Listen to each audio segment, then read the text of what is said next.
어둠이 내리기 전 인간은 시간을 기록하지 않았습니다. 별이 뜨고 지는 것을 보았고 강물이 흐르는 소리를 들었으며 씨앗이 싹을 틀 때까지 기다렸지만 그 모든 것을 숫자로 새기지는 않았습니다.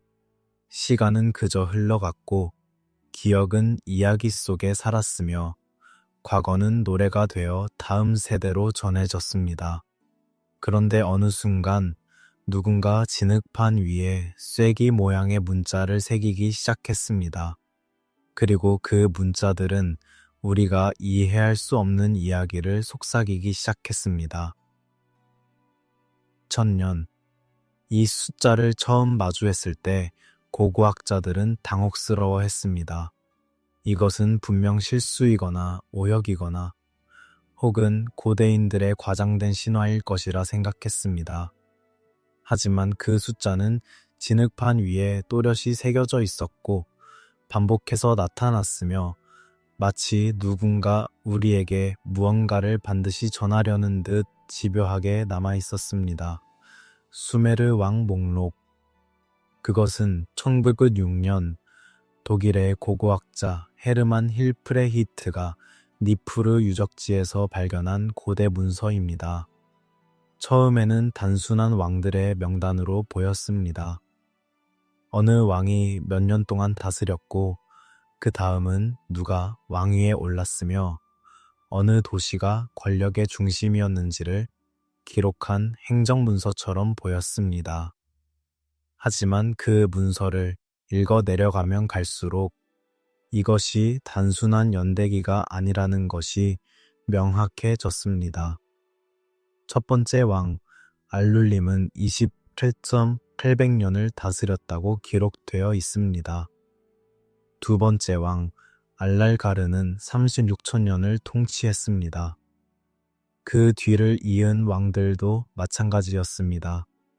수만 년씩 왕좌에 앉아있던 존재들. 인간의 수명으로는 도저히 설명할 수 없는 시간들. 그리고 이 모든 것은 대홍수가 일어나기 전의 일이었습니다. 홍수 이전. 그 문장은 마치 경계선처럼 느껴집니다. 홍수 이전의 세계와 홍수 이후의 세계. 두 개의 전혀 다른 시간, 두 개의 전혀 다른 질서. 홍수 이후에도 왕들은 계속 등장하지만 그들의 통치 기간은 급격히 짧아집니다. 수백 년, 수십 년, 그리고 마침내 우리가 이해할 수 있는 인간의 수명으로 돌아옵니다. 이 문서는 신화일까요? 아니면 역사일까요? 학자들은 오랫동안 이 질문 앞에서 망설였습니다. 신화라고 하기엔 너무 구체적이었고 역사라고 하기엔 너무 불가능했습니다. 그래서 이 문서는 그 둘 사이 어딘가 경계의 안개 속에 서 있습니다. 신화도 아니고 역사도 아닌 혹은 신화이면서 동시에 역사인 그런 이상한 존재로 남아 있습니다. 마치 꿈과 현실의 경계에 선 사람처럼 이 문서는 두 세계를 동시에 바라보고 있습니다. 그리고 그 시선 속에는 우리가 잊어버린 무언가가 담겨 있습니다. 왕들의 이름을 읽다 보면 이상한 느낌이 듭니다. 이 이야기의 주인공은 왕이 아니라는 느낌. 알룰림, 알랄가르, 엠멘루안나, 엠멘가란나. 이 이름들은 분명 누군가를 가리키지만 동시에 그들은 투명합니다. 그들의 행적은 기록되지 않았고 그들이 무엇을 했는지, 어떤 전쟁을 치렀는지, 어떤 건물을 세웠는지는 전혀 언급되지 않습니다. 오직 그들이 얼마나 오래 그 자리에 있었는지만이 기록되어 있습니다. 마치 시간 그 자체가 주인공인 것처럼, 마치 통치가 아니라 시간의 흐름이 중요한 것처럼 이 목록은 왕들의 이야기가 아니라 시간의 이야기입니다. 그리고 그 시간의 시작 부분에는 한 문장이 새겨져 있습니다. 왕권이 하늘에서 내려왔다. 이 문장은 단순한 은유가 아닙니다. 고대 수메르인들에게 왕권은 인간이 쟁취하거나 만들어낸 것이 아니었습니다. 그것은 위에서 주어진 것이었고 신들의 선물이었으며 하늘과 땅을 연결하는 끈이었습니다. 왕은 인간 위에 군림하는 자가 아니라 하늘의 질서를 땅에 구현하는 매개자였습니다. 그래서 왕권은 도시에서 도시로 옮겨갔습니다. 에리두에서 시작해 바드티비라로, 라라크로, 시파르로, 슈루팍으로 마치 빛이 움직이듯 마치 계절이 바뀌듯 왕권은 흘러갔습니다. 그리고 홍수가 왔습니다. 그리고 모든 것이 쓸려 내려갔습니다. 이 이야기가 왜 단순한 전설처럼 느껴지지 않는지 생각해 봅니다. 전설은 보통 영웅을 필요로 합니다. 위대한 업적, 극적인 사건, 감동적인 결말. 하지만 수메르 왕 목록에는 그런 것이 없습니다. 여기에는 영웅도 없고 극적인 사건도 없으며 명확한 결말도 없습니다. 다만 시간이 있고 이름이 있으며 숫자가 있을 뿐입니다. 그런데도 이 목록은 우리를 사로잡습니다. 마치 오래전에 들었던 노래의 멜로디처럼 기억의 가장자리에서 희미하게 울리는 무언가처럼 이 이야기는 낯설지만 동시에 익숙합니다. 우리는 이 이야기를 알지 못하지만 어쩌면 우리의 깊은 곳 어딘가는 기억하고 있는지도 모릅니다.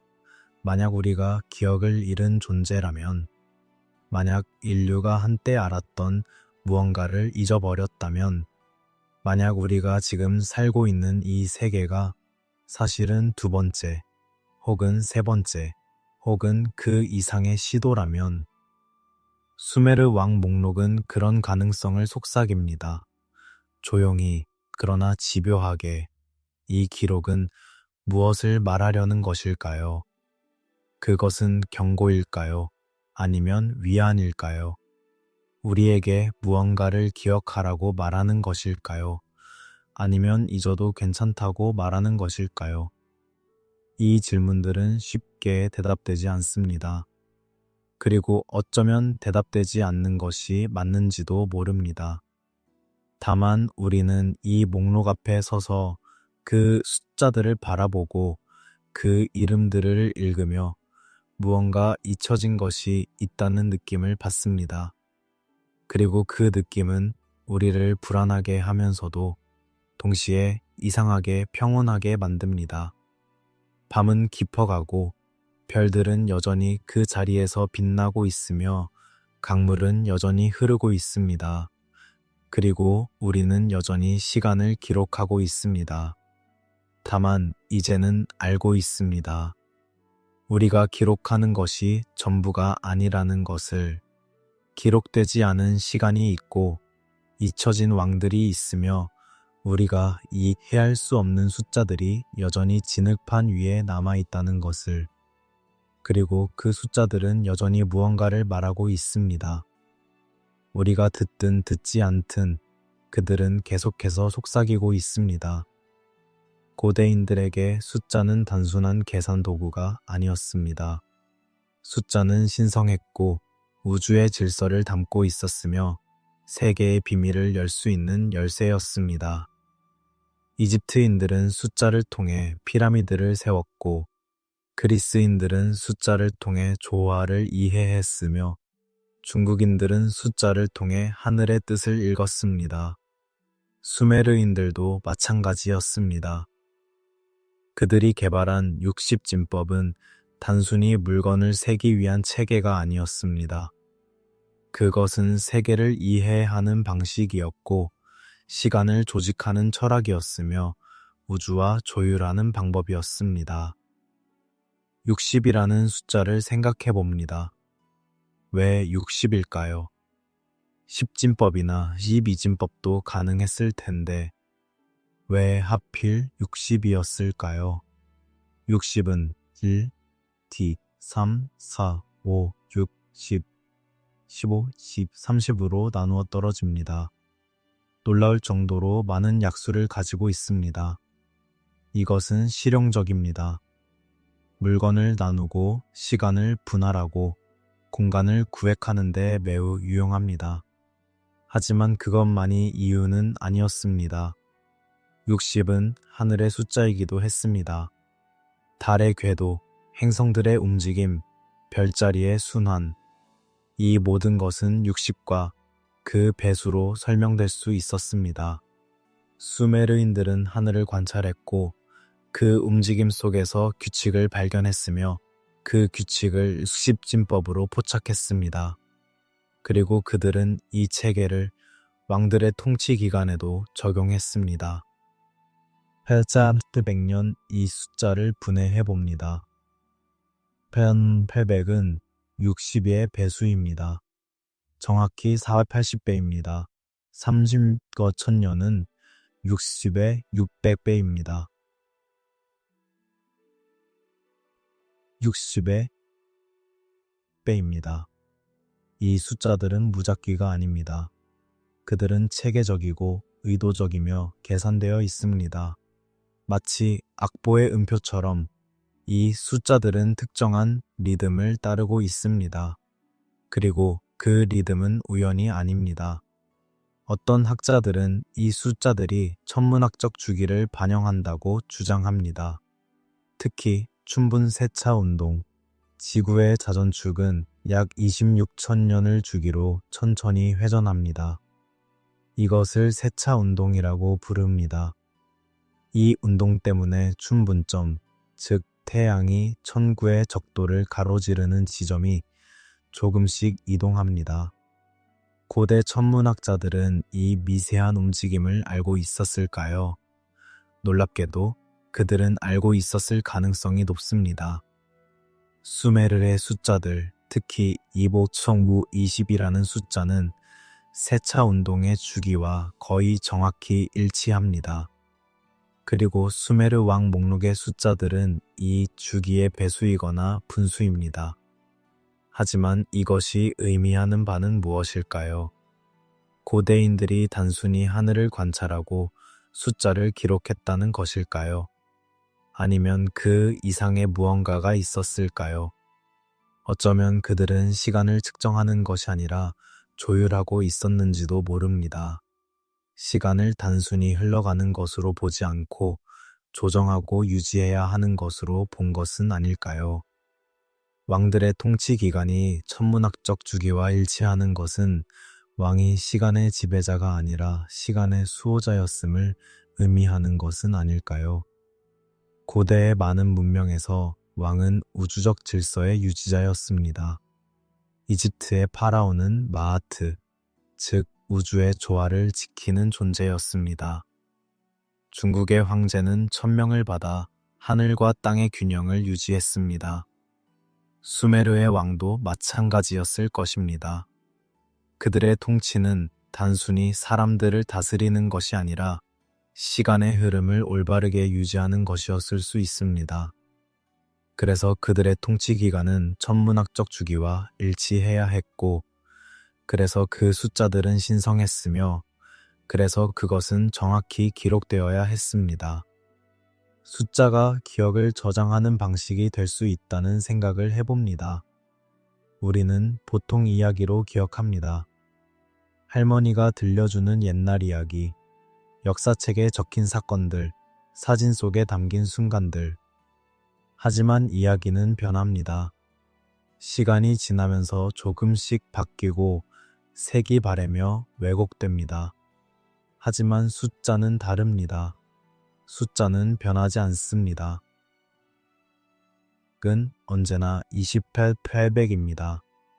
만년이 지나도 문명이 바뀌어도 언어가 달라져도 28,800은 여전히 20,000입니다.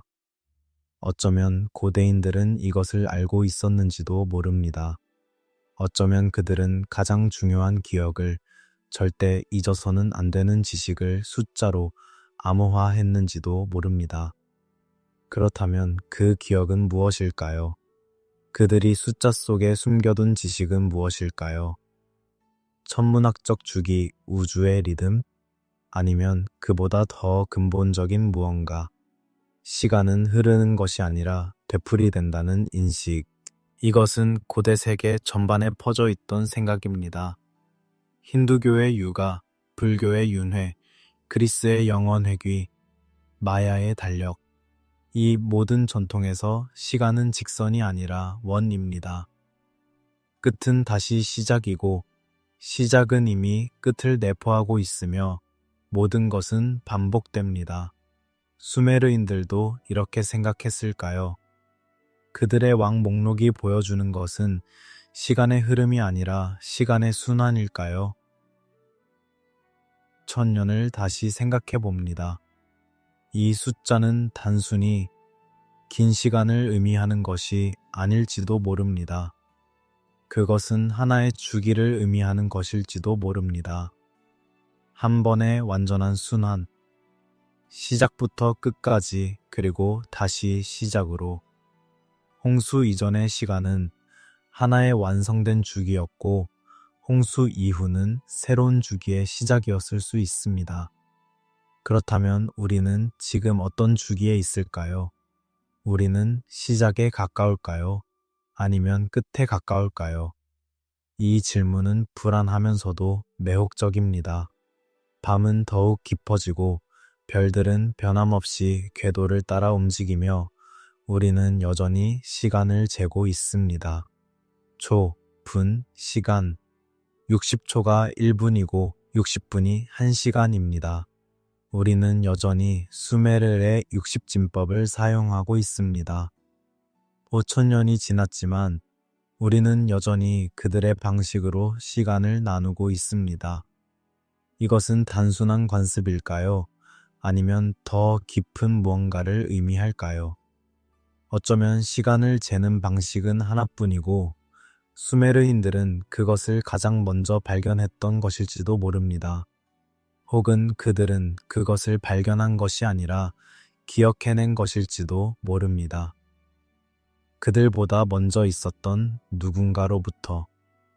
대홍수 이 단어는 수메르 왕 목록의 한가운데를 가로지릅니다.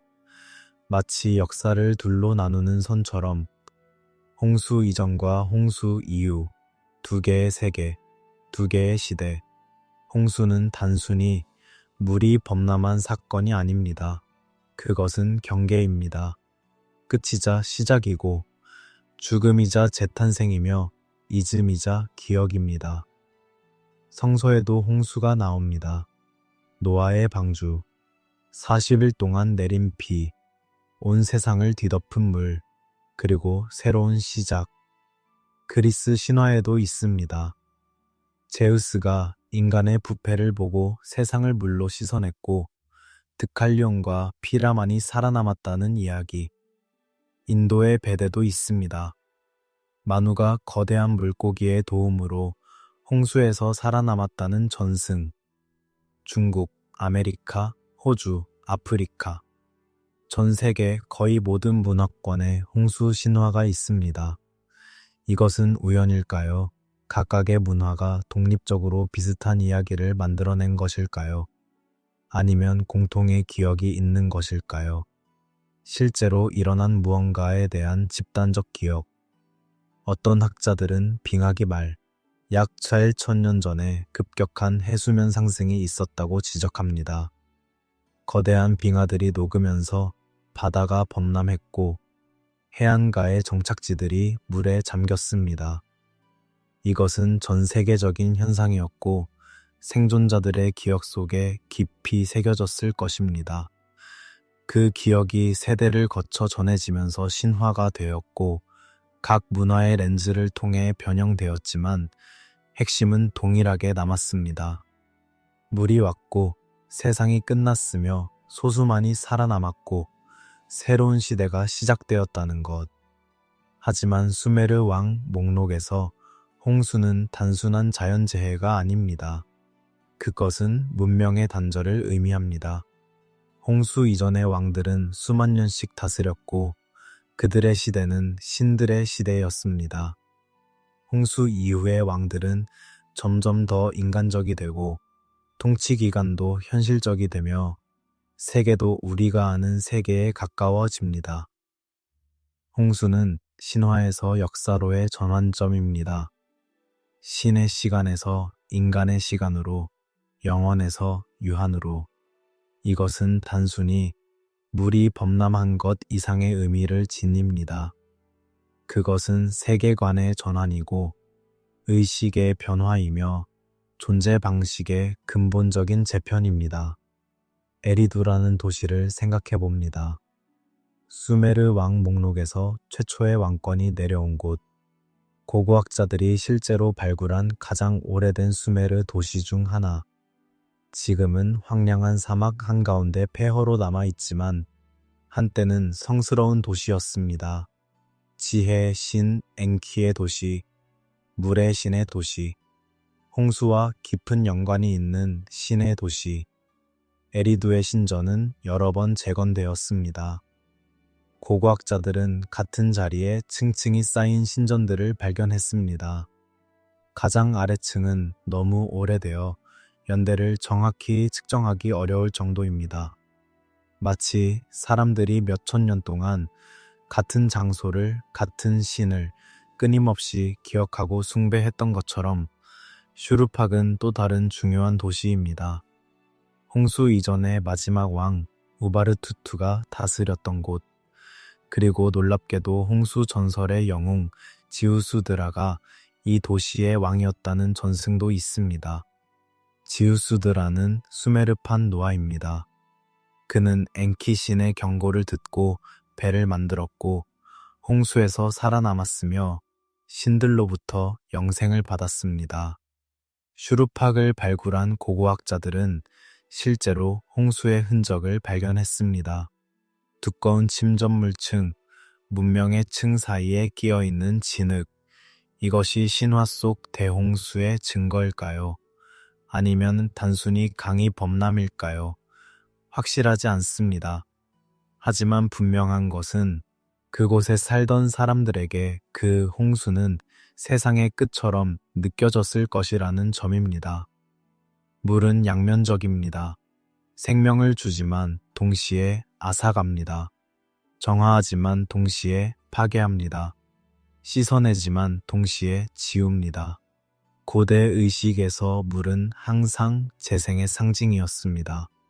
세례, 목욕, 정화의식, 물은 과거를 씻어내고 새로운 시작을 가능하게 합니다.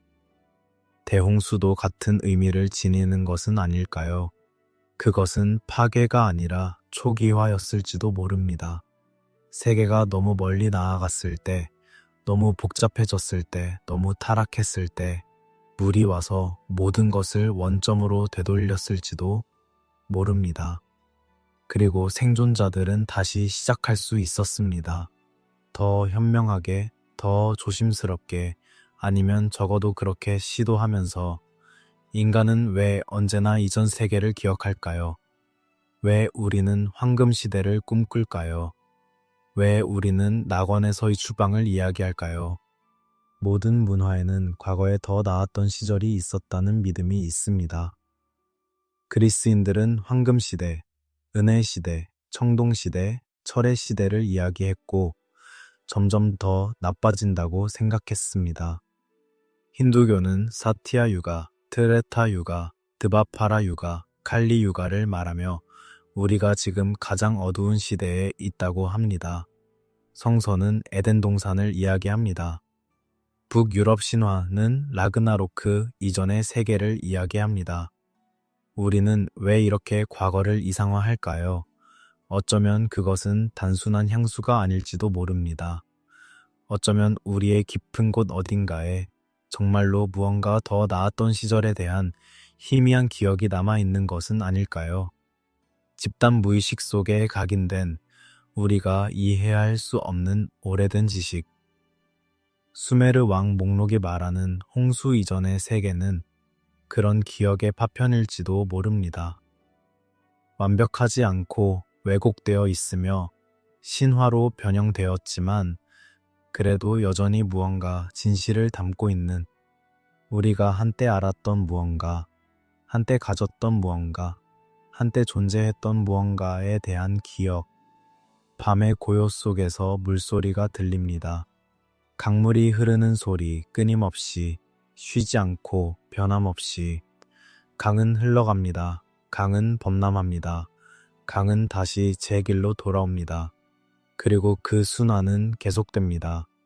수메르인들은 티그리스와 유프라테스 강 사이에 살았습니다. 그들의 삶은 물과 함께였습니다. 물은 풍요를 가져왔지만 동시에 위험이었습니다. 그들은 물을 두려워했지만 동시에 숭배했습니다. 그리고 그들의 가장 오래된 기억 속에는 모든 것을 삼킨 물이 있었습니다. 그 기억은 진흙판 위에 새겨졌고 수천 년이 지난 지금도 우리에게 속삭이고 있습니다. 물이 왔었다고, 그리고 언젠가 다시 올 것이라고. 왕이라는 존재를 생각해 봅니다. 현대인에게 왕은 권력자입니다. 통치하고 명령하며 지배하는 사람. 하지만 고대 수메르에서 왕은 그런 존재가 아니었을지도 모릅니다. 수메르 왕 목록의 초기 왕들을 보면 이상한 점을 발견하게 됩니다. 그들에게는 구체적인 행적이 없습니다. 그들이 무엇을 건설했는지, 어떤 전쟁을 치렀는지, 어떤 법을 만들었는지 전혀 기록되어 있지 않습니다.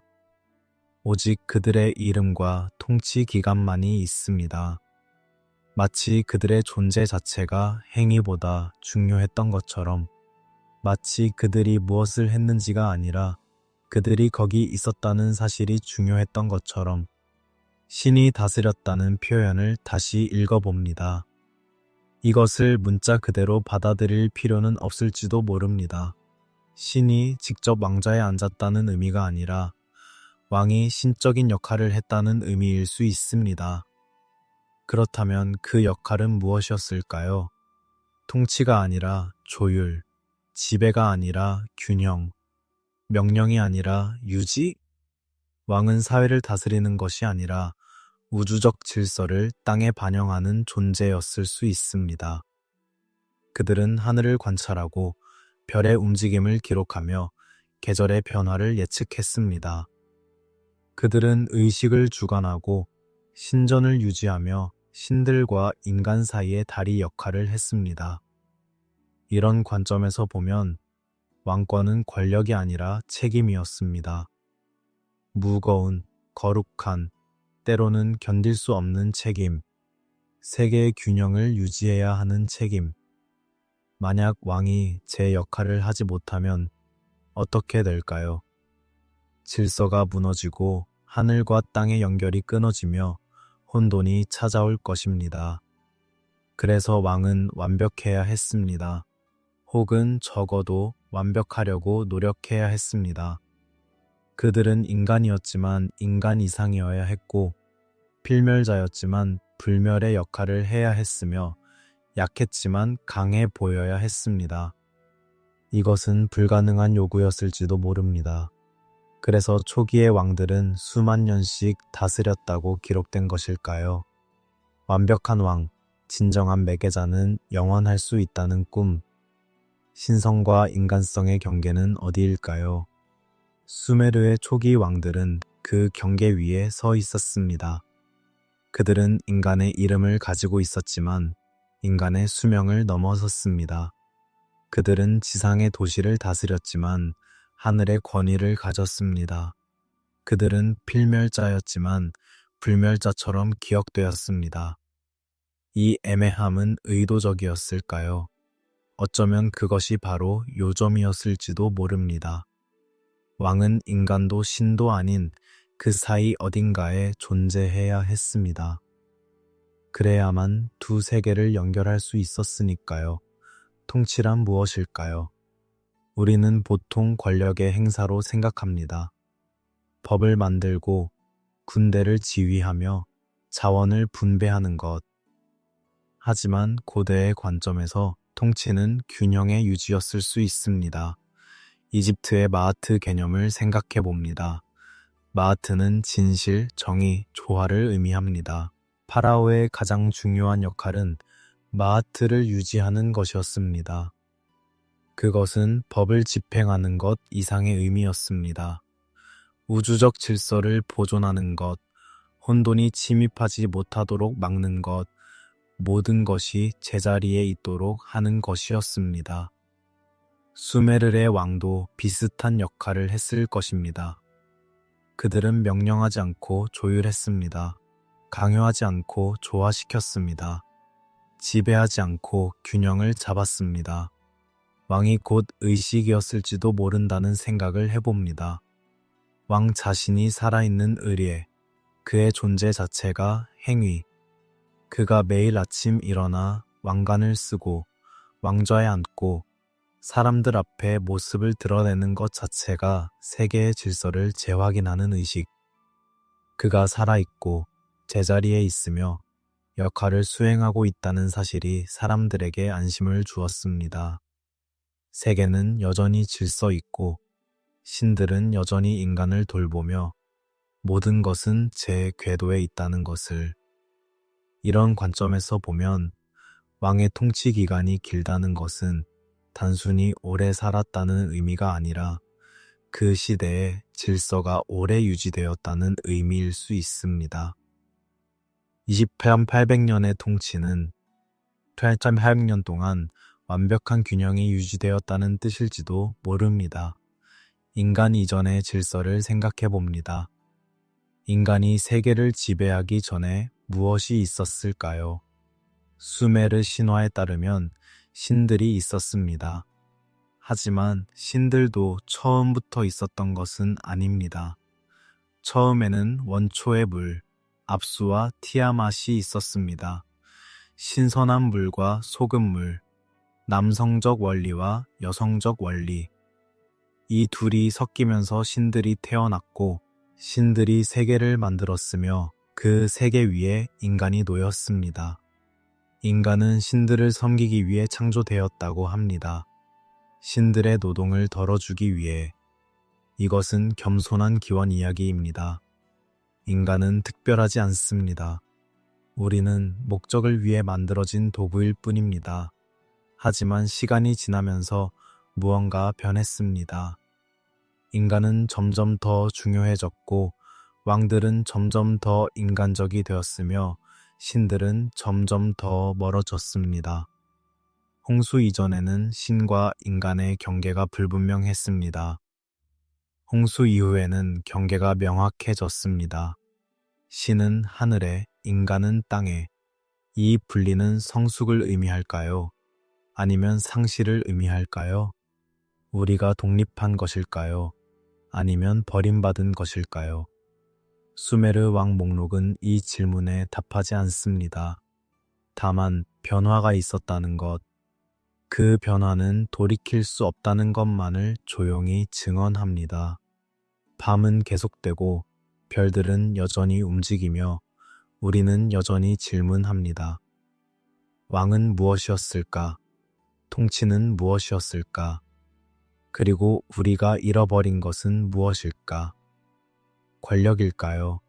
아니면 다른 무언가, 더 깊고 더 근본적인 것, 세계와의 조율, 우주와의 연결, 신성과의 대화, 이런 것들을 잃어버린 대가로 우리는 자유를 얻었을지도 모릅니다. 하지만 때때로 우리는 그 오래된 연결을 그리워합니다. 별을 올려다보며 우리가 한때 그 움직임을 이해했던 것처럼 느낍니다. 강물을 바라보며 우리가 한때 그 흐름과 함께 숨 쉬었던 것처럼 느낍니다. 그리고 고대의 진흙판을 읽으며 우리가 한때 더 큰 무언가의 일부였다는 것을 기억합니다. 수메르의 도시들을 지도 위에 펼쳐놓고 봅니다. 에리두, 우루크, 우르, 니푸르, 라가시, 키시. 무작위로 흩어진 점들처럼 보이지만 자세히 보면은 패턴이 있습니다. 이 도시들은 강을 따라 배치되어 있고 서로 특정한 거리를 두고 있으며 때로는 천문학적 의미를 가진 방향으로 정렬되어 있습니다. 우연일까요? 아니면 의도일까요? 고대인들이 도시를 세울 때 그들은 단순히 편리한 장소를 선택한 것이 아니었습니다. 그들은 성스러운 장소를 찾았습니다. 하늘과 땅이 만나는 곳, 신들이 내려오는 곳, 우주적 질서가 가장 명확하게 드러나는 곳, 지구와 하늘을 연결하는 성스러운 기하학이라는 개념이 있습니다. 이것은 고대 이집트, 그리스, 중국, 인도에서 모두 발견됩니다. 건물의 배치, 도시의 설계, 신전의 방향이 모두 천문학적 의미를 가집니다. 피라미드는 오리온 자리를 가리키고 스토헨지는 하지와 동지를 표시하며 중국의 자금성은 북극성을 중심으로 설계되었습니다. 수메르도 예외가 아니었습니다. 그들의 도시들은 하늘의 지도를 땅 위에 그린 것이었을 수 있습니다. 각 도시는 특정한 별이나 별자리를 대표했고 도시들 사이의 거리는 하늘의 거리를 반영했으며 왕권이 도시에서 도시로 이동하는 것은 별들의 순환을 따른 것이었을지도 모릅니다. 에리두를 다시 생각해 봅니다. 최초의 도시, 왕권이 처음 하늘에서 내려온 곳, 지혜의 신 엔키에 거쳐 에리두는 페르시아만 가까이에 있었습니다. 물과 육지가 만나는 곳, 담수와 염수가 섞이는 곳, 이것은 우연이 아닙니다. 수메르 창조 신화에서 세계는 압수와 티아맛, 담수와 염수가 만나는 곳에서 시작되었습니다. 에리두는 그 신화적 순간을 지리적으로 재현한 곳이었습니다. 세계의 시작점, 모든 것이 거기서부터 펼쳐졌습니다. 우루크는 또 다른 중요한 도시입니다. 길가메시의 도시, 영웅 왕의 도시, 우루크의 성벽은 전설적이었다고 합니다. 그 크기, 견고함, 아름다움. 하지만 성벽보다 더 중요한 것은 우루크의 신전들이었습니다. 하늘의 신 아누를 위한 하얀 신전, 사랑과 전쟁의 여신 이난나를 위한 에안나 신전. 이 신전들은 단순한 건물이 아니었습니다. 그것들은 하늘과 땅을 잇는 통로였습니다. 신들이 지상에 발을 디디는 곳, 인간이 신들에게 다가갈 수 있는 곳. 니프르는 수메르의 종교적 중심지였습니다. 모든 왕들이 니프르에서 정당성을 인정받아야 했습니다. 니프르의 신 엘릴은 왕권을 부여하는 신이었습니다. 니프르에서 축복받지 못한 왕은 진정한 왕이 아니었습니다. 왜 니프르였을까요? 지리적으로 니프르는 수메르의 중심에 있었습니다. 북쪽 도시들과 남쪽 도시들 사이. 하지만 그것만이 이유는 아니었을 것입니다. 니프르에는 뭔가 특별한 것이 있었습니다. 어쩌면 천문학적으로 중요한 위치였을지도 모릅니다. 어쩌면 고대의 관측소가 있었을지도 모릅니다. 어쩌면 거기서 하늘이 가장 명확하게 보였을지도 모릅니다. 지그라트를 생각해 봅니다. 수메르의 상징적인 건축물, 거대한 계단식 탑. 우리는 보통 이것을 바벨탑의 원형으로 생각하지만 지그라트의 목적은 하늘에 도달하려는 오만이 아니었습니다. 그것은 신들을 위한 산이었습니다. 수메르는 평평한 땅이었습니다. 산이 없었습니다. 하지만 신들은 산 위에 산다고 믿었습니다. 그래서 그들은 인공산을 만들었습니다. 신들이 내려와 쉴 수 있는 곳, 하늘과 땅 사이의 만남의 장소. 하지만 지그라트는 그 이상이었을지도 모릅니다. 최근의 연구들은 지그라트가 음향적으로 특별한 성질을 가졌을 가능성을 제시합니다. 그 구조, 재료, 형태가 소리를 증폭시키고 공명시켰을 수 있습니다. 특정한 주파수에서 지그라트 전체가 울렸을지도 모릅니다. 의식 중에 불리는 찬송, 울리는 종, 연주되는 악기들이 지그라트와 공명하면서 강력한 음향 경험을 만들어냈을 것입니다. 이것은 단순한 음악이 아니었습니다. 그것은 우주적 진동이었고 신들을 부르는 소리였으며 하늘과 땅을 하나로 묶는 주파수였습니다. 별의 움직임을 모방한 도시 계획이라는 개념으로 돌아갑니다. 이것이 정말 가능했을까요? 고대인들이 그렇게 정교한 계획을 세울 수 있었을까요? 증거는 놀랍습니다. 기자의 피라미드들은 오리온 자리의 벨트를 정확히 반영합니다. 앙코르와트는 용자리를 모방합니다. 중국의 자금성은 천상의 궁전을 지상에 재현합니다. 수메르도 비슷한 시도를 했을 가능성이 높습니다. 각 도시가 특정 별을 대표하고 도시들의 배치가 별자리를 형성하며 왕권의 이동이 세차 운동을 따랐을지도 모릅니다. 위에서처럼 아래에서도. 이것은 헤르메스주의의 유명한 격언이지만 그 개념은 훨씬 더 오래되었습니다. 하늘은 완벽한 질서의 영역이고 땅은 혼돈의 영역입니다. 하지만 땅을 하늘처럼 만들 수 있다면, 혼돈을 질서로 바꿀 수 있다면, 인간의 세계를 신들의 세계처럼 조직할 수 있다면, 그렇다면 우리도 완벽에 가까워질 수 있을 것입니다. 이것이 수메르 도시 건설자들의 꿈이었을지도 모릅니다. 단순히 사람들이 살 장소를 만드는 것이 아니라 우주적 원리를 구현하는 것, 지상의 천국을 건설하는 것, 문명이 천문학적 기억을 보존하는 방식을 생각해 봅니다. 글자로 쓸 수도 있습니다. 하지만 글은 잊혀질 수 있고 불에 탈 수 있으며 해석이 잘못될 수 있습니다. 돌에 새길 수도 있습니다. 하지만 돌도 깨질 수 있고 풍화될 수 있으며 의미가 상실될 수 있습니다. 하지만 도시는 다릅니다. 도시는 살아 있습니다. 사람들이 거기서 살고 일하며 숭배합니다. 도시의 구조 자체가 지식을 담고 있다면 그 지식은 살아있는 사람들을 통해 계속 전달됩니다. 매년 같은 축제가 열리고 같은 의식이 거행되며 같은 길을 따라 행렬이 움직입니다. 이 모든 것이 우주적 패턴을 재현하고 천문학적 주기를 기억하며 하늘의 질서를 땅에 새깁니다.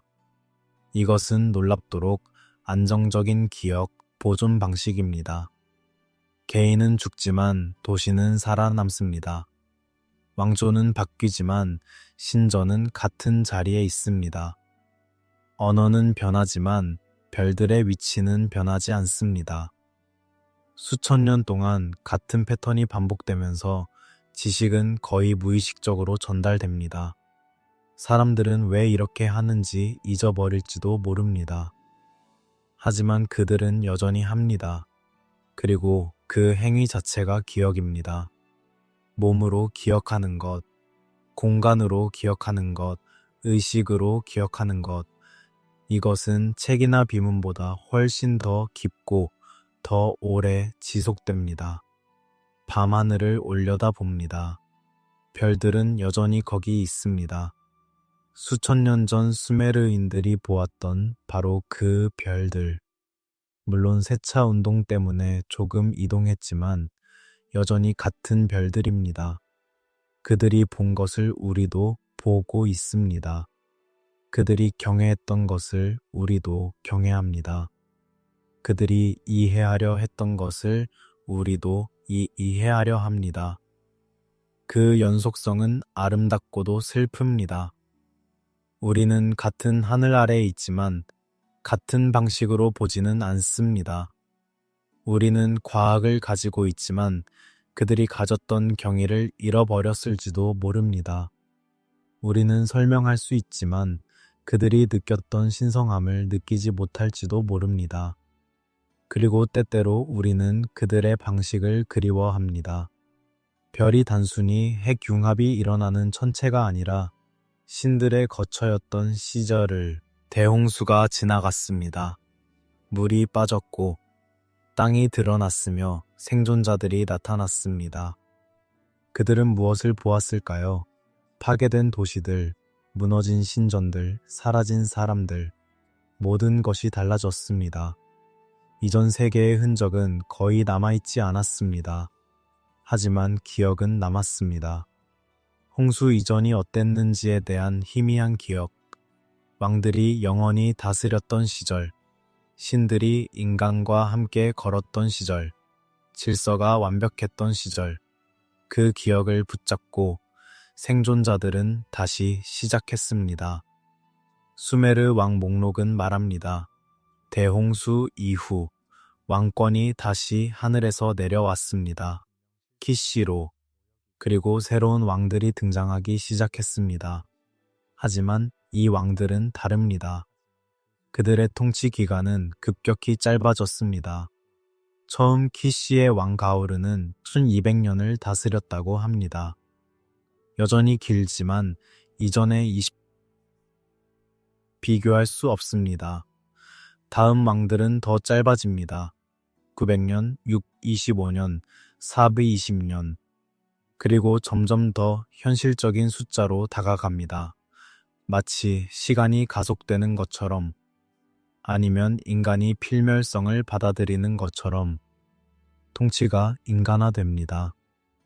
왕들은 더 이상 우주적 매개자가 아니라 실제 통치자가 됩니다. 그들은 전쟁을 하고 조약을 맺으며 법을 만듭니다. 그들의 행적이 기록되기 시작합니다. 누구를 정복했는지, 어떤 신전을 지었는지, 어떤 운하를 팠는지, 신화는 역사가 되고 전설은 연대기가 되며 상징은 사실로 변합니다. 이것은 발전일까요? 아니면 쇠퇴일까요? 우리는 보통 신화에서 역사로의 전환을 진보로 생각합니다. 더 정확하고 더 실용적이며 더 현실적이라고. 하지만 무언가 잃어버린 것도 있습니다. 깊이, 의미, 신성함, 기록의 변화를 따라가 봅니다. 홍수 이전의 기록은 시적입니다. 숫자들은 상징적이고 이름들은 의미를 담고 있으며 모든 것이 신화적 공명을 가지고 있습니다. 홍수 이후의 기록은 점점 더 행정적이 됩니다. 누가 언제 다스렸고 얼마나 오래 다스렸으며 누가 계승했는지, 건조하고 사실적이며 감정이 없습니다. 이것은 문명의 성숙을 반영합니다. 사회가 복잡해지면서 기록도 복잡해집니다. 더 많은 정보를 저장해야 하고 더 정확해야 하며 더 실용적이어야 합니다. 신화적 언어는 비효율적입니다. 그것은 아름답지만 모호하고 깊지만 불명확하며 영감을 주지만 혼란스럽습니다. 그래서 언어는 변합니다. 신성한 언어에서 실용 언어로, 시에서 산문으로, 상징에서 기호로. 초기 수메르 문자들을 보면 이 변화를 볼 수 있습니다. 처음에는 그림 문자였습니다. 새, 물고기, 별, 신전. 각 기호는 이미지였고 각 이미지는 여러 의미를 가질 수 있었습니다. 풍부하고 다층적이며 해석의 여지가 많았습니다. 하지만 시간이 지나면서 이 기호들은 추상화되었습니다. 그림은 쐐기 모양의 선으로 단순화되었고 의미는 고정되었으며 해석은 표준화되었습니다. 효율적이고 명확하지만 무언가 마법 같은 것은 사라졌습니다. 이것은 의식에서 행정으로의 전환입니다. 초기 문자는 신전에서 사용되었습니다.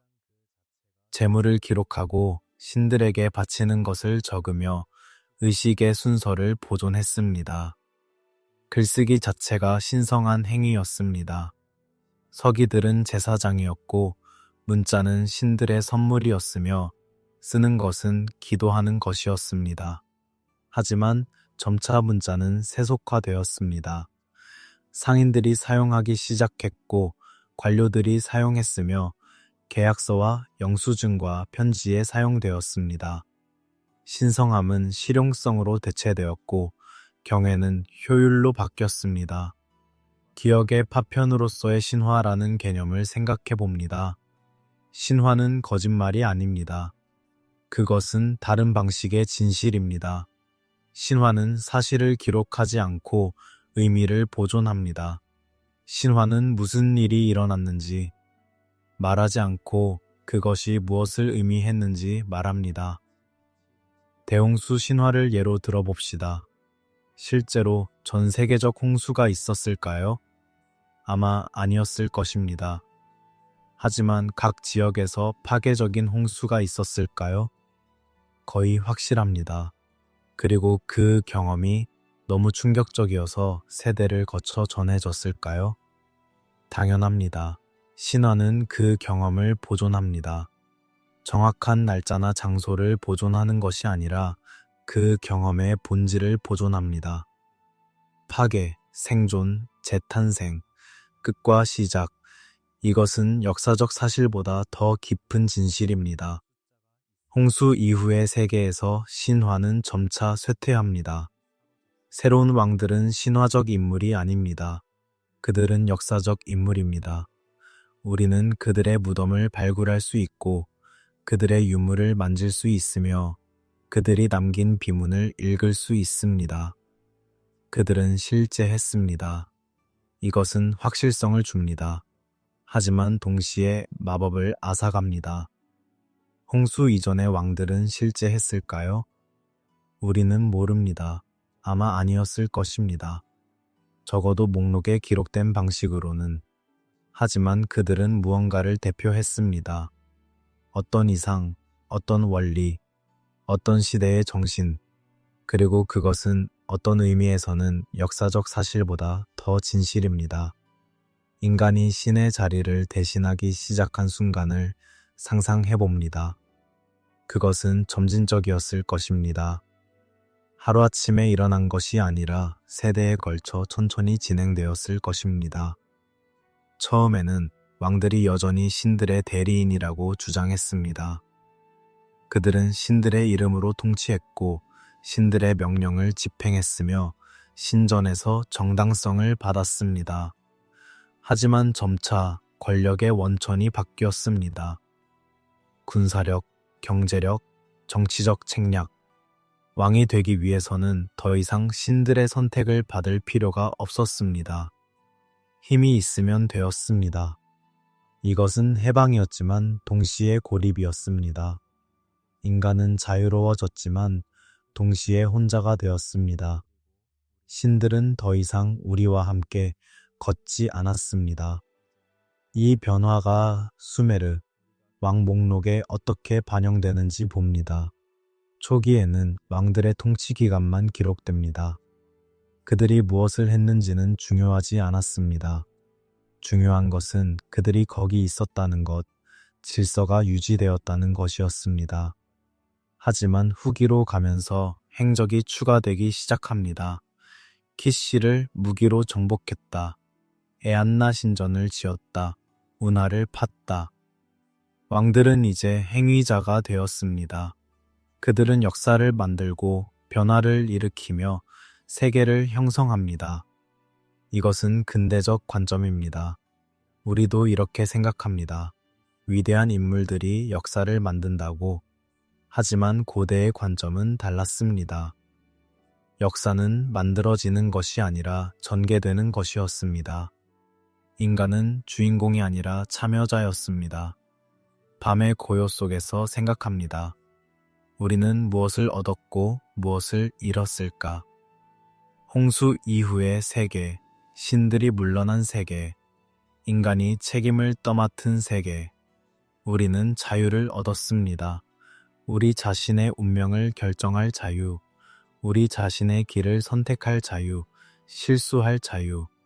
하지만 우리는 확실성을 잃었습니다.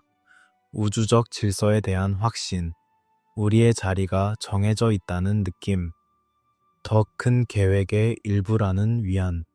어느 쪽이 나을까요? 대답하기 어렵습니다. 어쩌면 대답할 필요가 없을지도 모릅니다.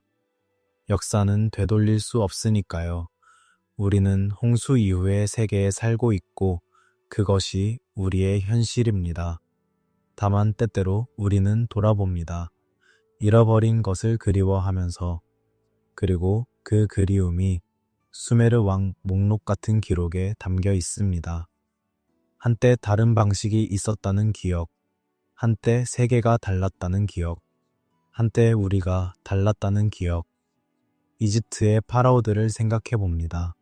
그들도 믿을 수 없이 긴 통치 기간을 주장했습니다. 마네토의 왕 목록에는 신들의 왕조가 있고 반신들의 왕조가 있으며 그 다음에야 인간 파라오들이 나타납니다. 수메르와 놀랍도록 유사한 구조입니다. 인도의 푸라나를 봅니다. 거기에도 만우들의 시대가 있고 각 시대는 수십만 년씩 지속됩니다. 그리스의 헤시오도스는 황금시대, 은혜시대, 청동시대를 이야기합니다.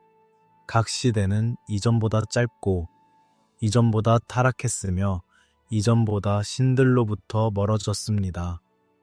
마야의 포폴부는 이전 세계들의 창조와 파괴를 이야기합니다.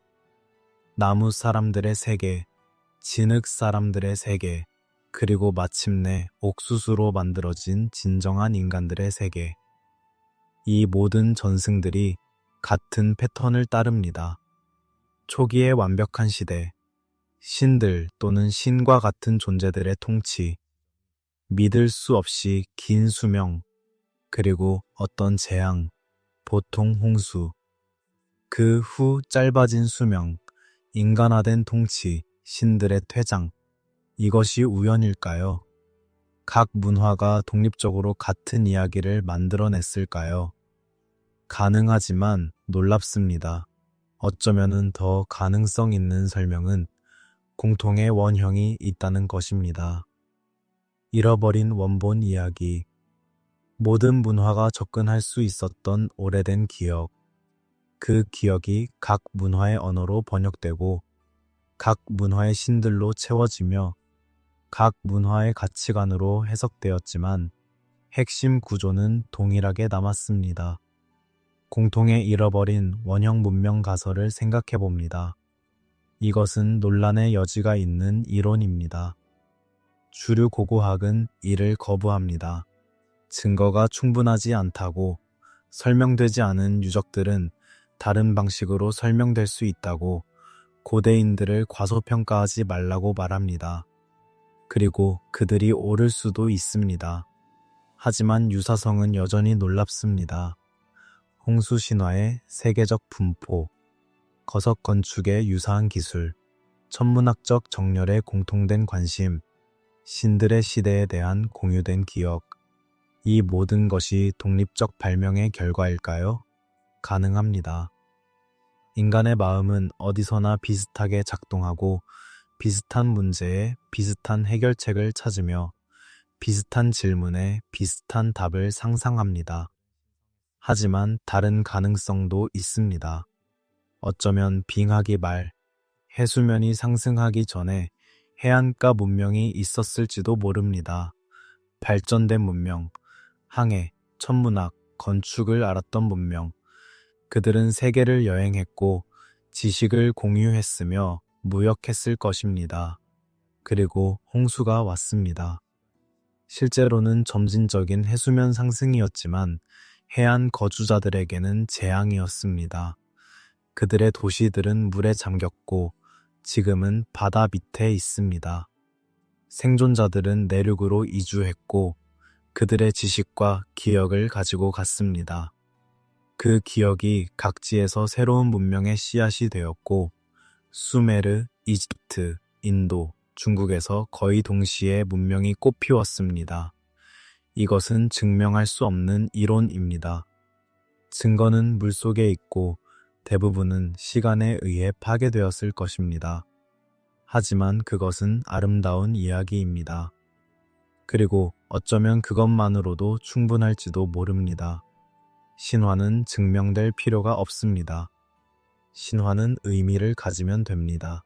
그리고 잃어버린 문명의 신화는 깊은 의미를 가지고 있습니다.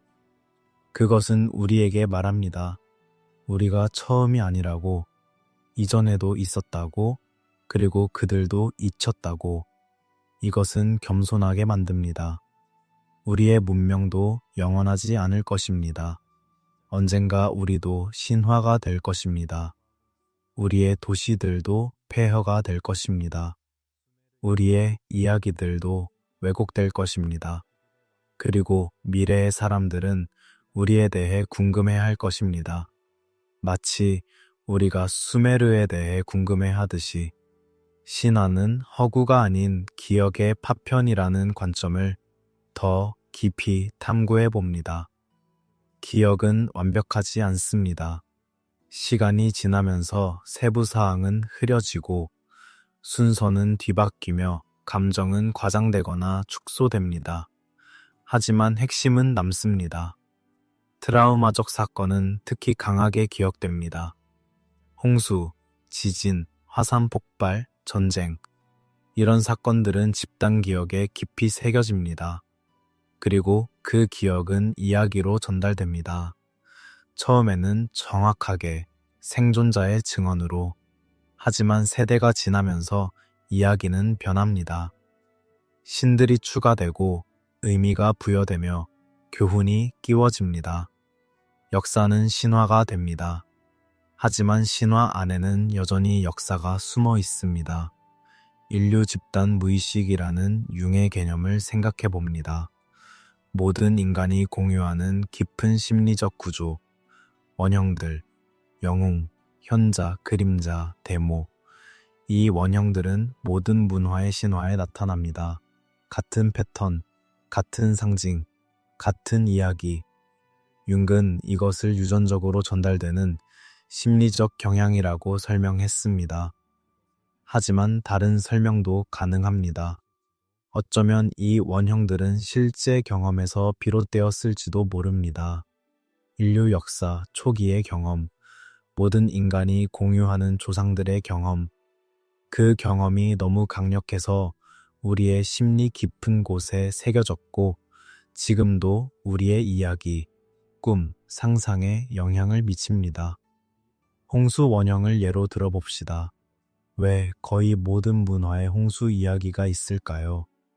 융적 설명은 물이 무의식의 상징이고 홍수는 무의식에 의한 압도를 나타낸다는 것입니다. 심리학적으로 설득력 있습니다. 하지만 역사적 설명도 가능합니다. 실제로 파괴적인 홍수들이 있었고 그 기억이 전 세계에 퍼졌습니다. 두 설명이 상호 배타적일 필요는 없습니다. 어쩌면 실제 홍수가 너무 충격적이어서 원형이 되었을지도 모릅니다.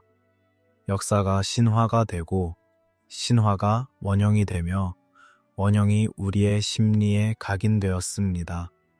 그래서 우리는 홍수 이야기를 들으면 깊은 곳에서 울림을 느낍니다.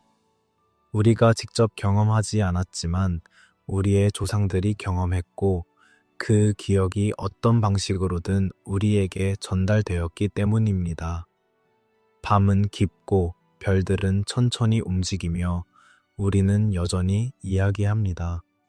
이야기하는 것은 인간의 본질입니다. 우리는 이야기를 통해 세계를 이해하고 경험을 공유하며 의미를 만듭니다. 수메르인들도 이야기했습니다. 그들의 이야기는 진흙판에 새겨졌고 천년이 지난 지금 우리가 읽고 있습니다. 우리의 이야기는 무엇에 새겨질까요? 디지털 저장 장치? 그것들은 얼마나 오래 갈까요? 종이? 그것도 시간 앞에서는 약합니다. 어쩌면 진흙판이 가장 오래가는 매체일지도 모릅니다. 우연히 불에 구워져서 돌처럼 단단해지고 사막의 모래에 묻혀 보존되며 수천 년 후 발견되어 다시 읽힙니다. 수메르인들은 이것을 의도했을까요? 그들은 미래의 우리에게 메시지를 보내려 했을까요? 아마 아니었을 것입니다. 그들은 단순히 기록했습니다. 중요한 것들을, 잊어서는 안 되는 것들을. 그리고 그 기록이 우연히 영원이 되었습니다. 고대 건축을 보면 불가능해 보이는 것들이 있습니다. 거대한 돌들이 정밀하게 맞춰져 있고 틈새에 칼날도 들어가지 않으며 현대 기술로도 재현하기 어려운 정확성을 보입니다. 기자의 대피라미드는 건축 기적입니다. 200만 개 이상의 돌 블록, 각각 5톤 이상, 완벽하게 정렬되어 있고 원래는 매끄러운 석회암으로 덮여 있었으며 오리온 자리를 정확히 가리킵니다. 어떻게 이것이 가능했을까요? 주류 고고학은 말합니다. 많은 노동자, 단순한 도구, 시간, 그리고 엄청난 조직력, 가능한 설명입니다. 하지만 완전히 만족스럽지는 않습니다. 세부 사항을 보면 볼수록 더 놀랍습니다. 쿠스코의 삭사유아만을 생각해 봅니다. 잉카의 요새, 거대한 돌들이 다각형으로 깎여 있고 너무 완벽하게 맞춰져 있어서 시멘트가 필요 없습니다. 어떤 돌은 100톤이 넘습니다. 어떻게 옮겼을까요? 어떻게 깎았을까요? 어떻게 그렇게 정밀하게 맞췄을까요? 잉카인들은 철 도구도 없었습니다. 바퀴도 없었습니다. 그런데 이런 건축을 해냈습니다. 그리고 더 놀라운 것은 그들 자신도 이 돌들을 깎지 않았다고 말했습니다. 그들은 말합니다. 이것은 이전 사람들의 작업이라고, 신들 혹은 거인들 혹은 이전 시대의 사람들이라고.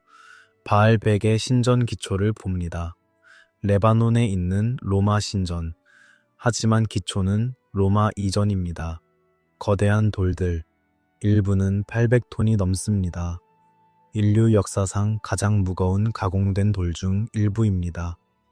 현대의 크레인으로도 들기 어려울 것입니다. 어떻게 고대인들이 이것을 옮기고 쌓았을까요? 우리는 모릅니다.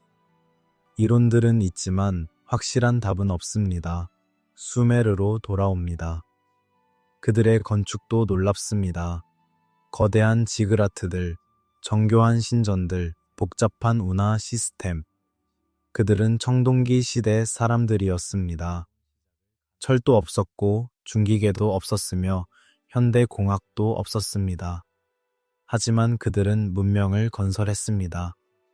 도시들, 법률체계, 문자, 수학, 천문학, 이 모든 것이 거의 갑자기 나타납니다. 기원전 500년경 우르크 시대의 문명이 꼽힙니다. 마치 어디선가 완성된 형태로 도착한 것처럼. 물론 고고학자들은 선행 단계들을 추적할 수 있습니다. 우바이드 시대, 그 이전의 정착지들, 점진적 발전. 하지만 그래도 속도는 놀랍습니다. 천문 지식을 생각해 봅니다. 수메르인들은 하늘을 정확하게 관찰했습니다. 행성들의 움직임을 추적하고 일식을 예측했으며 별자리를 명명했습니다. 우리가 지금 사용하는 황도 12궁의 기원은 수메르에 있습니다. 양자리, 황소자리, 쌍둥이자리. 이 이름들은 수천 년 된 것입니다. 그들은 또한 세차 운동을 알고 있었을 가능성이 높습니다. 북천년 주기. 이것을 관찰하려면 수세기에 걸친 정밀한 관측이 필요합니다. 한 세대로는 불가능합니다. 지식이 세대를 거쳐 정확하게 전달되어야 합니다. 이것은 인상적인 지적 성취입니다. 건축 정렬을 봅니다. 많은 고대 건물들이 천문학적으로 정렬되어 있습니다. 하지와 동지의 일출을 가리킵니다. 특정 별들을 향합니다. 우연일까요? 몇 개는 우연일 수 있습니다. 하지만 패턴이 반복될 때 그것은 의도입니다. 고대 건축가들은 하늘을 주의 깊게 고려했습니다. 건물은 단순히 기능적인 구조가 아니었습니다. 그것들은 우주적 질서와 정렬되어야 했습니다. 지상과 천상을 연결해야 했습니다. 음양 구조에 대한 최근 연구들은 흥미롭습니다. 일부 고대 신전들은 특정 주파수에서 공명하도록 설계되었을 수 있습니다. 예를 들어 몰타의 하이포금, 지하 신전. 그곳에서 특정 음을 내면 전체 공간이 울립니다. 의도적일까요? 가능성이 높습니다. 소리는 고대 의식에서 중요했습니다. 찬송, 주문, 종소리. 이것들은 단순히 듣기 좋은 소리가 아니었습니다. 그것들은 힘이 있다고 믿어졌습니다. 신들을 부르고 의식을 높이며 치유하는 힘. 그래서 건물들이 그 소리를 증폭하도록 설계되었을 것입니다. 지식이 발전한 것이 아니라 잊혀졌다는 가설을 생각해 봅니다. 이것은 전통적 역사관에 반대됩니다. 우리는 보통 역사를 진보로 봅니다. 원시에서 문명으로, 무지에서 지식으로, 단순에서 복잡으로. 하지만 어떤 증거들은 다른 이야기를 합니다. 고대인들은 우리가 잃어버린 것들을 알고 있었을지도 모릅니다. 특정 건축 기술, 특정 의학 지식, 특정 천문학적 이해. 이것들이 왜 잊혀졌을까요? 여러 이유가 있을 수 있습니다. 문명의 붕괴, 침략과 파괴, 지식 보유자들의 죽음, 경제적 또는 사회적 변화로 인해 특정 기술이 더 이상 필요하지 않게 됨. 그리고 일단 잊혀지면 재발견하기는 어렵습니다. 로마의 콘크리트를 예로 들어봅시다. 그들은 수중에서도 굳는 콘크리트를 만들었습니다. 2000년이 지난 지금도 경고합니다. 그 기술은 중세에 이뤄졌습니다. 우리는 최근에야 다시 발견했습니다. 그리스의 화재, 바닷물 위에서도 타는 화염, 비밀 무기, 그 제조법은 이뤄졌습니다. 다마스쿠스 강철, 전설적인 강도와 날카로움, 그 제조 기술도 사라졌습니다. 이런 예들은 많습니다. 지식은 보존되기 쉽지 않습니다. 특히 실용적, 기술적 지식은 그것은 책에 적혀 있는 것이 아니라 도제 관계를 통해 전달됩니다. 보고, 따라하고, 배웁니다. 만약 전승이 끊기면 지식은 사라집니다. 신들의 도구라는 개념을 생각해 봅니다. 많은 신화에서 신들은 놀라운 도구를 가지고 있습니다. 토르의 망치, 인드라의 번개, 제우스의 번개. 이것들을 문자 그대로 받아들일 필요는 없습니다. 하지만 그것들이 무언가를 상징할 수는 있습니다. 고도의 기술, 일반인들이 이해할 수 없는 지식, 권력자나 제사장들만 접근할 수 있는 도구들. 시간이 지나면서 이 도구들의 실제 본질은 잊혀지고 신화만 남았을 수 있습니다. 신들의 도구라는 이야기는 우리가 이해할 수 없는 강력한 무언가가 있었다는 희미한 기억일지도 모릅니다. 문명이 반복적으로 재시작되는 구조를 생각해 봅니다. 수메르 왕 목록이 제시하는 것은 이것입니다. 홍수 이전, 문명, 홍수, 파괴, 홍수 이후, 재시작. 이것이 한 번만 일어났을까요? 아니면은 패턴일까요? 역사를 보면 문명의 흥망을 봅니다. 수메르는 아카드에게 정복되었습니다. 아카드는 무너졌고 수메르가 부활했습니다. 그 다음 바빌론, 그 다음 아시리아. 각 문명은 이전 문명의 폐허 위에 세워집니다. 지식을 물려받지만 일부는 잃어버립니다. 새로운 것을 추가하지만 오래된 것 중 일부는 사라집니다. 이것은 선형적 진보가 아닙니다. 순환적 과정입니다. 성장, 절정, 쇠퇴, 붕괴, 재탄생, 우리가 지금 잃어버리고 있는 것들을 생각해 봅니다. 기술의 시대에 우리는 많은 것을 얻었지만 동시에 잃고 있습니다. 별을 보는 능력, 도시의 불빛 때문에 우리는 밤하늘을 잘 보지 못합니다. 침묵을 듣는 능력, 소음이 끊임없습니다. 직접 만드는 능력, 우리는 소비하지만 창조하지 않습니다. 기억하는 능력, 우리는 정보를 저장하지만 우리의 뇌에 저장하지 않습니다. 이것들은 작은 손실처럼 보일 수 있습니다.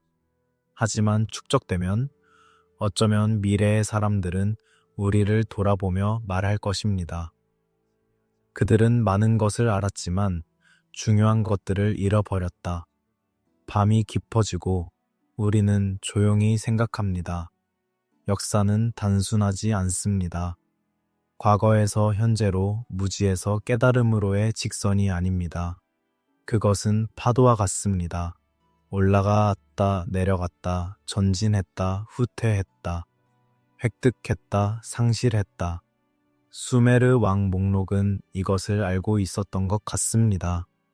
그래서 홍수 이전과 이후를 구분했고, 그래서 긴 통치 기간과 짧은 통치 기간을 병치했으며, 그래서 신화와 역사를 하나의 연속체로 제시했습니다.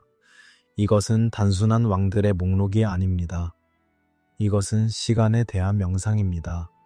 변화에 대한 성찰입니다.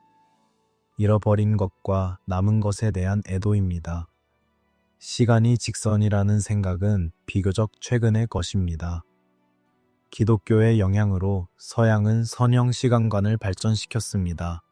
창조, 타락, 구원, 종말, 시작이 있고 끝이 있습니다. 역사는 어딘가로 향하고 있습니다.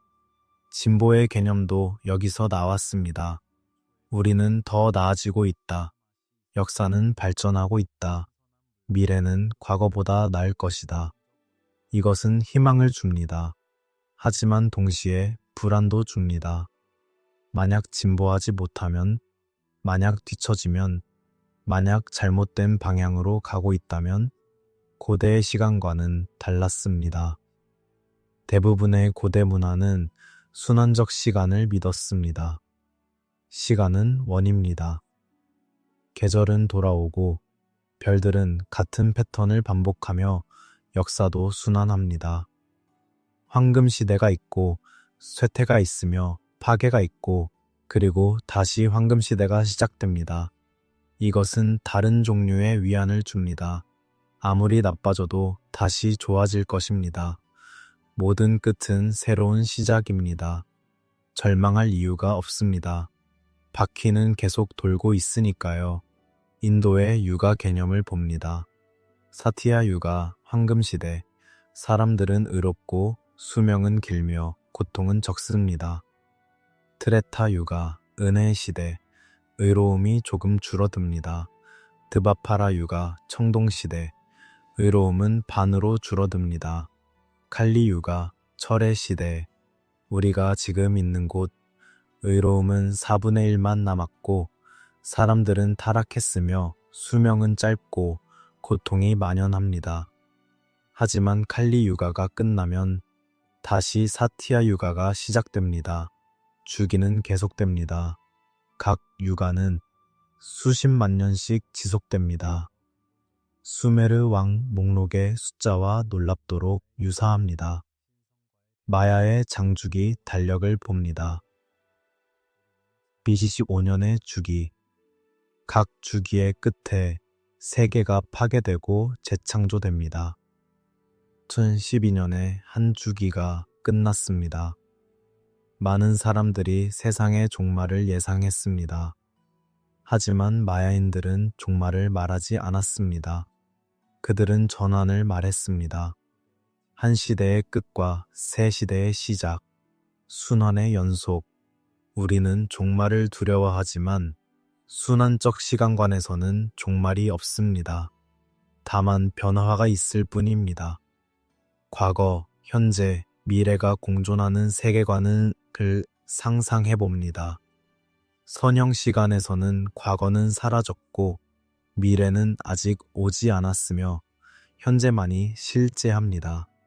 하지만 순환 시간에서는 모든 것이 동시에 존재합니다. 과거는 다시 돌아올 것이고 미래는 이미 한 번 있었으며 현재는 영원히 반복될 순간입니다. 이것은 시간에 대한 매우 다른 경험입니다. 덜 긴급하고 더 명상적이며 더 수용적입니다. 서두를 필요가 없습니다. 바퀴는 자기 속도로 돕니다. 우리는 그저 우리의 역할을 할 뿐입니다. 종말이 아니라 재조정으로서의 파괴라는 개념을 깊이 생각해 봅니다. 파괴는 나쁜 것으로 여겨집니다. 손실, 고통, 죽음. 하지만 파괴는 또한 필요합니다. 오래된 것이 제거되어야 새로운 것이 올 수 있습니다.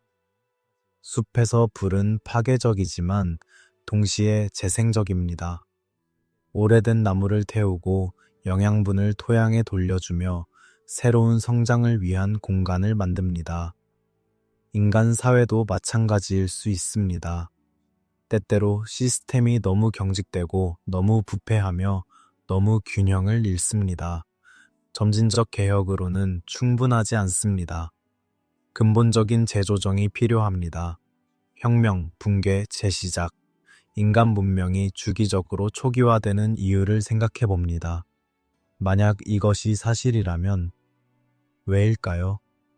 우연일까요? 자연재해는 예측할 수 없이 닥치고 때때로 문명을 파괴합니다. 가능한 설명입니다. 하지만 패턴이 있다면, 어떤 내재적 불안정성이 있다라면 문명이 복잡해질수록 취약해질 수 있습니다. 더 많은 실패 지점, 더 많은 의존성, 더 적은 탄력성, 그래서 특정 복잡성 수준에 도달하면 붕괴가 거의 불가피해질 수 있습니다. 이것은 비관적으로 들립니다.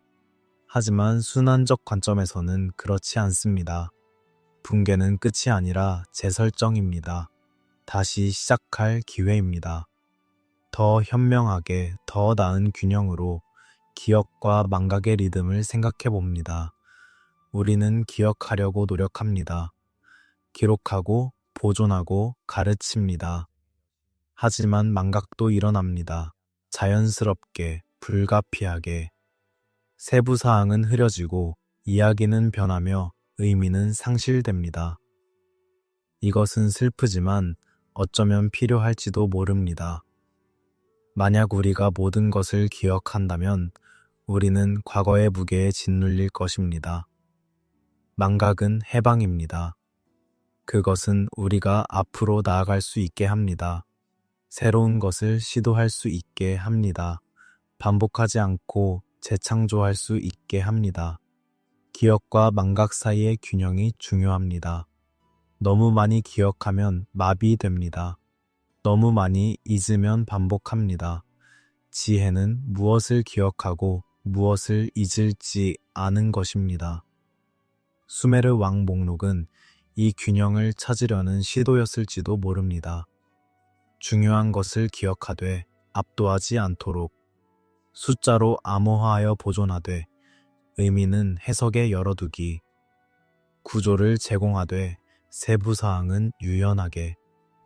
그것은 과거를 고정하려는 시도가 아니라 과거와 대화하려는 시도였습니다. 그래서 각 세대가 그것을 다시 읽고 다시 해석하며 자신들의 상황에 적용할 수 있도록.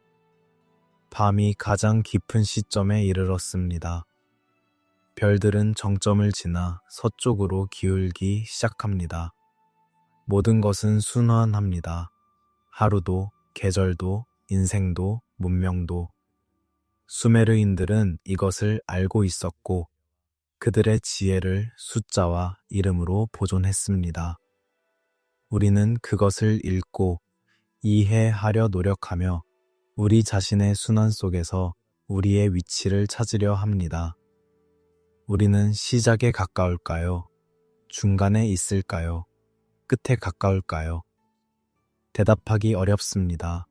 어쩌면 각 순간이 동시에 시작이고 중간이며 끝일지도 모릅니다. 시간이 원이라면 모든 지점은 같습니다. 모든 순간은 가능성을 담고 있습니다. 수메르 왕 목록으로 돌아옵니다. 처음으로. 하지만 이제 우리는 다르게 봅니다. 처음에는 이상한 숫자들과 알 수 없는 이름들의 나열로 보였습니다. 이제 우리는 그것이 훨씬 더 많은 것임을 압니다. 그것은 시간에 대한 철학입니다. 변화에 대한 명상입니다. 기억에 대한 의식입니다. 그것은 우리에게 묻습니다. 시간이란 무엇인가? 통치란 무엇인가? 문명이란 무엇인가? 우리는 무엇을 기억해야 하는가? 우리는 무엇을 잊어도 되는가? 그것은 연대기가 아니라 기억의 의식입니다. 매년 제사장이 진흙판을 꺼내 읽었을 것입니다. 왕들의 이름을, 통치 기간을, 도시들의 순서를. 이것은 단순히 정보를 전달하는 것이 아니었습니다. 그것은 과거를 현재로 불러오는 것이었습니다. 조상들을 기억하는 것이었습니다. 전통을 재확인하는 것이었습니다. 정체성을 강화하는 것이었습니다. 우리는 누구인가? 우리는 에리두의 후예입니다. 우리는 알룰림과 알랄가르의 후손입니다. 우리는 홍수를 견뎌낸 사람들입니다. 우리는 지속합니다. 인간이 무엇을 잊었고 무엇을 다시 배워야 하는가? 수메르 왕 목록이 보존하려 했던 지식은 무엇일까요? 천문학적 주기? 어쩌면 우주적 질서와의 조율? 가능합니다. 신들과의 관계? 아마도. 하지만 어쩌면 가장 중요한 것은 더 단순한 무언가일지도 모릅니다. 우리가 홀로가 아니라는 것, 우리 이전에 다른 이들이 있었다는 것, 그들도 살았고 건설했으며 꿈꾸었고 사라졌다는 것, 우리도 그럴 것이라는 것, 그리고 그것은 괜찮다는 것. 왜냐하면 바퀴는 계속 돌 것이고 다른 이들이 우리 뒤를 이을 것이며 이야기는 계속될 것이기 때문입니다. 우리의 시대는 어떤 주기에 있을까요? 우리는 홍수 이전에 있을까요? 홍수 이후에 있을까요? 어쩌면 우리는 항상 두 곳에 동시에 있는지도 모릅니다. 뭔가가 끝나고 있고 뭔가가 시작되고 있습니다. 오래된 질서는 무너지고 있고 새로운 것은 아직 명확하지 않습니다. 이것은 불안한 시기입니다. 하지만 또한 가능성의 시기입니다. 전환기에는 변화가 가능합니다. 새로운 방향을 선택할 수 있습니다. 과거에서 배울 수 있습니다. 수메르인들처럼 우리도 기록할 수 있습니다. 미래의 사람들을 위해. 이것이 우리의 시대였다라고, 이것이 우리의 투쟁이었고, 이것이 우리의 꿈이었으며, 이것이 우리가 배운 것이라고. 마지막 질문이 남습니다. 우리는 지금 깨어 있는가? 아니면 또 하나의 잠을 준비하고 있는가? 이것은 불편한 질문입니다. 우리는 스스로를 깨어 있다고 생각합니다. 우리는 많은 것을 알고 많은 것을 볼 수 있으며 많은 것을 제어할 수 있습니다. 하지만 수메르인들도 그렇게 생각했을 것입니다. 그들의 시대에 그들은 정점에 있었습니다. 그들은 세계를 이해했고 신들과 소통했으며 문명을 건설했습니다. 그런데 그들은 사라졌습니다. 그들의 도시는 모래에 묻혔고 그들의 언어는 잊혔으며 그들의 지혜는 흩어졌습니다.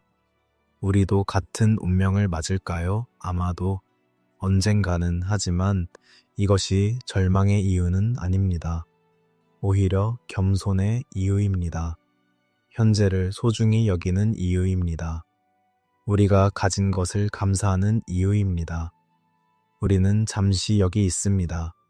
우리의 시간은 제한되어 있습니다. 우리가 건설하는 것도 영원하지 않을 것입니다. 하지만 그것이 의미 없다는 뜻은 아닙니다. 오히려 그것은 더 의미 있게 만듭니다. 우리의 순간은 소중합니다. 왜냐하면 그것은 유한하기 때문입니다. 우리의 행위는 중요합니다. 왜냐하면 그것은 되돌릴 수 없기 때문입니다. 우리의 선택은 문제가 됩니다. 왜냐하면 우리는 다음 세대를 위해 세계를 형성하기 때문입니다. 수메르인들은 사라졌지만 그들의 유산은 남았습니다. 그들의 문자는 우리의 알파벳의 조상입니다. 그들의 법은 우리의 법률 시스템에 영향을 미쳤습니다. 그들의 신화는 우리의 이야기에 스며들었습니다. 그들의 수학은 여전히 우리가 시간을 재는 방식입니다. 그들은 죽었지만 그들의 아이디어는 살아 있습니다. 이것이 진정한 불멸입니다. 몸의 불멸이 아니라 영향의 불멸입니다. 우리가 하는 것은 파문을 일으킵니다. 우리가 보지 못하는 방식으로 우리가 상상할 수 없는 미래까지. 수메르인들은 우리가 그들의 진흙판을 읽을 것이라고 상상했을까요? 아마 아니었을 것입니다. 하지만 우리는 읽고 있습니다. 그리고 우리는 감동받습니다. 그리고 우리는 영향을 받습니다. 시간은 강물처럼 흐릅니다. 멈출 수 없고 되돌릴 수 없으며 항상 앞으로 움직입니다. 하지만 강물 속에는 소용돌이도 있고 흐름도 있으며 깊이도 있습니다. 시간도 마찬가지입니다. 단순히 앞으로 흐르는 것이 아니라 순환하고 반복하며 깊어집니다. 수메르 왕 목록은 이것을 포착하려는 시도였습니다. 시간의 흐름과 시간의 깊이를, 순간의 흐름과 영원의 현존을, 변화와 영속을, 별들은 여전히 빛나고 강물은 여전히 흐르며 바람은 여전히 모래 위를 지나갑니다. 수메르의 유적지들, 한때 위대한 도시들이었던 곳, 이제는 조용한 언덕들입니다. 하지만 진흙판들은 남았습니다. 이상하게도 가장 연약해 보이는 것이 가장 오래 지속되었습니다. 돌 건물들은 무너졌지만 진흙에 새긴 글자는 읽을 수 있습니다. 어쩌면 이것이 교훈입니다. 힘이 지속하는 것이 아니라 의미가 지속합니다. 크기가 중요한 것이 아니라 진실이 중요합니다. 인상적인 것이 기억되는 것이 아니라 진심이 담긴 것이 기억됩니다. 수메르인들은 그들의 진심을 진흙에 새겼습니다. 왕들의 이름을, 신들에 대한 경외를, 질서에 대한 열망을, 과거에 대한 기억을, 미래에 대한 희망을. 그리고 우리는 여기 있습니다. 1000년 후 그들의 메시지를 받고 있습니다. 완벽하게 이해하지는 못하지만 느낍니다. 그들이 우리와 같았다는 것을, 그들도 의미를 찾았다는 것을, 그들도 기억되기를 원했다는 것을, 그들도 사랑했고 두려워했으며 희망했다는 것을. 그리고 이 인식이 우리를 연결합니다. 시간을 가로질러 문화를 넘어 죽음 너머로. 밤이 끝나가고 동쪽 하늘이 밝아지기 시작합니다. 별들은 하나씩 사라지지만 그들이 없어진 것은 아닙니다. 단지 빛에 가려졌을 뿐입니다. 태양이 뜨면 다시 볼 수 없지만 그들은 여전히 거기 있습니다. 여전히 빛나고 여전히 움직이며 여전히 우리를 지켜보고 있습니다. 수메르인들의 지혜도 마찬가지입니다. 때때로 가려지지만 사라지지 않았습니다. 우리가 조용해지고 주의 깊게 듣고 진흙판의 언어를 해독하려 노력하면 그것은 여전히 말합니다. 여전히 가르칩니다. 여전히 영감을 줍니다. 이제 휴식의 시간입니다. 우리는 긴 여행을 했습니다. 홍수 이전의 세계로 돌아갔고 신들의 시대를 엿보았으며 문명의 흥망을 목격했습니다. 우리는 숫자의 의미를 탐구했고 신화의 진실을 찾았으며 시간의 본질을 명상했습니다. 그리고 이제 우리는 조용히 이 지식을 받아들입니다. 그것을 소화하고 그것에 대해 꿈꾸며 그것이 우리 안에서 자라게 합니다. 수메르 왕 목록의 이야기는 끝났지만 이야기 자체는 계속됩니다. 각 세대는 그것을 다시 읽고 다시 해석하며 새로운 의미를 발견합니다. 이것이 위대한 텍스트의 힘입니다. 그것들은 살아 있습니다. 그것들은 성장합니다. 그것들은 우리와 함께 변화합니다. 수메르인들이 남긴 것은 단순한 기록이 아니라 씨앗입니다. 의미의 씨앗, 그것은 각 독자의 마음에 심어지고 거기서 자라며 독특한 꽃을 피웁니다. 당신의 마음에도 그 씨앗이 심어졌기를 바랍니다. 그리고 당신의 꿈에서, 당신의 생각에서, 당신의 삶에서 그것이 자라기를 바랍니다. 수메르의 지혜는 박물관의 유물이 아닙니다. 그것은 살아있는 전통입니다. 우리가 그것을 기억하고 그것에 대해 이야기하며 그것을 다음 세대로 전달하라는 한, 그것이 이 채널이 하는 일입니다. 과거를 보존하는 것, 기억을 지키는 것, 이야기를 전하는 것. 만약 당신이 이 여행을 즐겼다면, 만약 이 이야기가 당신에게 의미가 있었다면, 채널을 구독하고 알림을 켜는 것을 고려해 주세요. 우리는 계속해서 역사에 숨겨진 구석들을 탐험하고 잊혀진 이야기들을 발굴하며 과거의 지혜를 현재로 가져올 것입니다. 그리고 우리의 후원자분들께 당신들의 지원이 이 작업을 가능하게 합니다. 당신들 덕분에 우리는 더 깊이 연구하고 더 많은 자료를 발굴하며 더 풍부한 이야기를 만들 수 있습니다. 후원자가 되시면 새로운 에피소드를 먼저 만날 수 있고 독점 콘텐츠에 접근할 수 있으며 앞으로 다룰 주제를 제안할 수도 있습니다. 우리는 함께 기억의 수호자입니다. 과거의 목소리를 듣고 그것을 미래로 전달하는 사람들입니다. 이제 진정으로 휴식하세요. 눈을 감으세요. 숨을 깊이 들이쉬세요. 당신은 시간을 여행했고 이제 돌아왔습니다. 하지만 당신은 변했습니다. 조금 눈에 띄지 않게 당신은 이제 수메르의 비밀을 알고 있습니다. 당신은 이사스의 천년의 의미를 이해합니다. 당신은 홍수의 메시지를 들었습니다. 그리고 이 지식은 당신과 함께 할 것입니다. 조용히 깊은 곳에서 당신이 세계를 바라보는 방식에 영향을 미치면서 밤은 평화롭고 당신의 휴식은 깊을 것입니다. 꿈속에서 당신은 에리두의 거리를 걸을지도 모릅니다. 지그라트의 계단을 오를지도 모릅니다.